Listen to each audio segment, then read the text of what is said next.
everybody. Today I want to talk a little bit about foam rolling. The technical term for foam rolling is self-myofascial release. And self obviously means doing it on your own. Myo is for muscle and fascial is for the fascia. Fascia is fascinating. There are these lines of fascia that connect the entire body. It's basically between like the skin and the organs underneath, between the skin and the muscles, between the skin and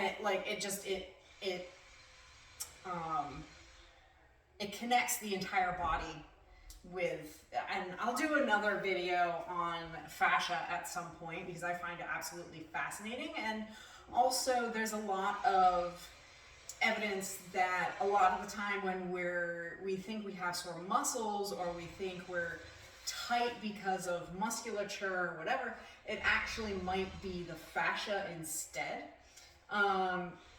And so that's I find it super interesting.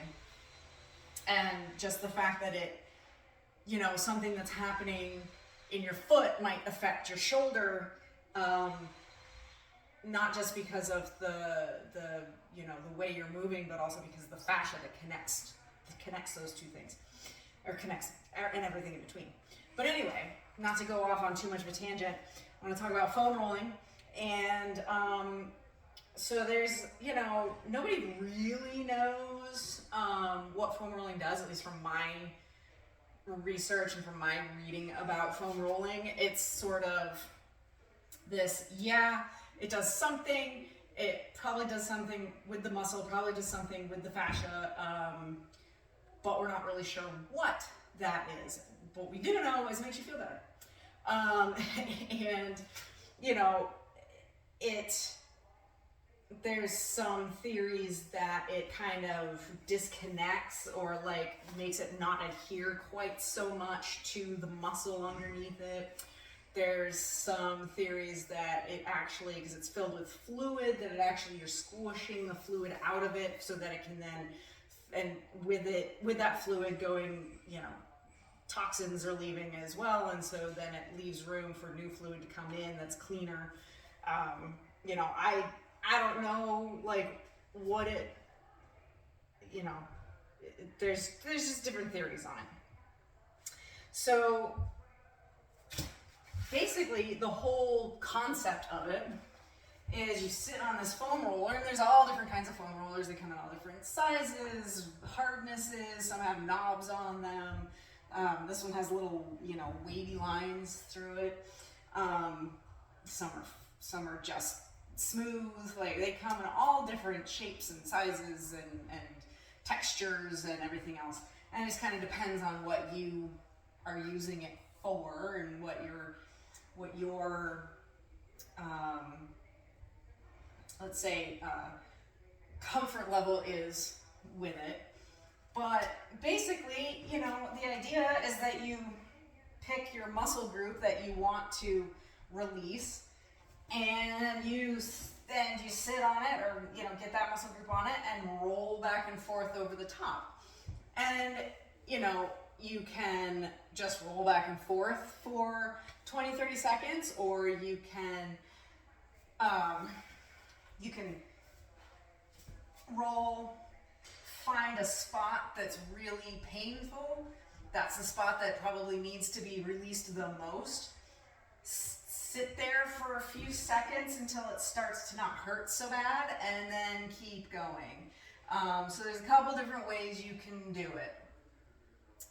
But the idea is just to get that muscle to relax, get the fascia to kind of release a little bit. And you might be asking, why would I do this? Well, there's a couple different answers to that. Like, you could, just, if you're doing it for,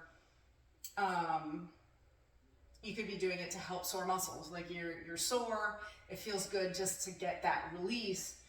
That's why I did it today, because I'm a little bit sore from my workout yesterday, especially in like the piriformis area.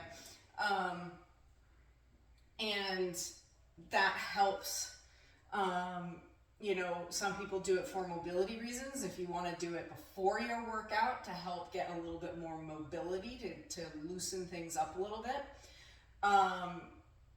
And you might be asking, like, how often, how long? Like, I already kind of talked about how long. Like, you could do it for 20 seconds. You could do it for a minute or longer.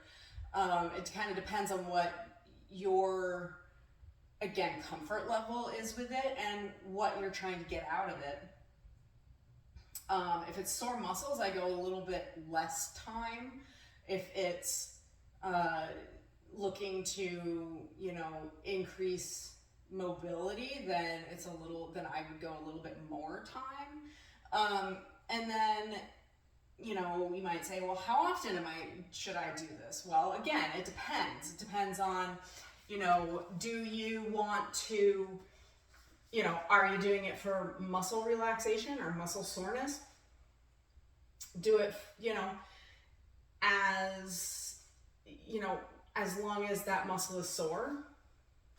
Do it, you know, once or twice a day. You can do it once or twice a day for as long as that muscle is sore, and then not do it anymore for a while. If you're doing it for mobility, do it right before, you know, the workout that you're using that muscle group. You know, like if you're doing squats,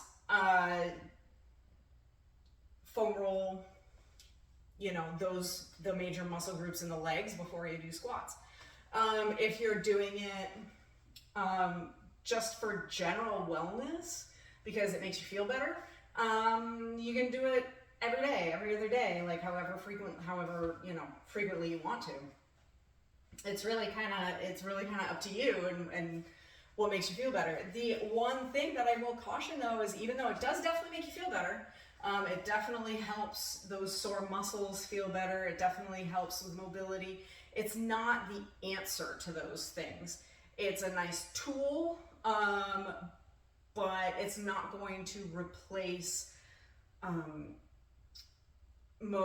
it's not going to replace stretching, either static or you know, movement, dynamic stretching.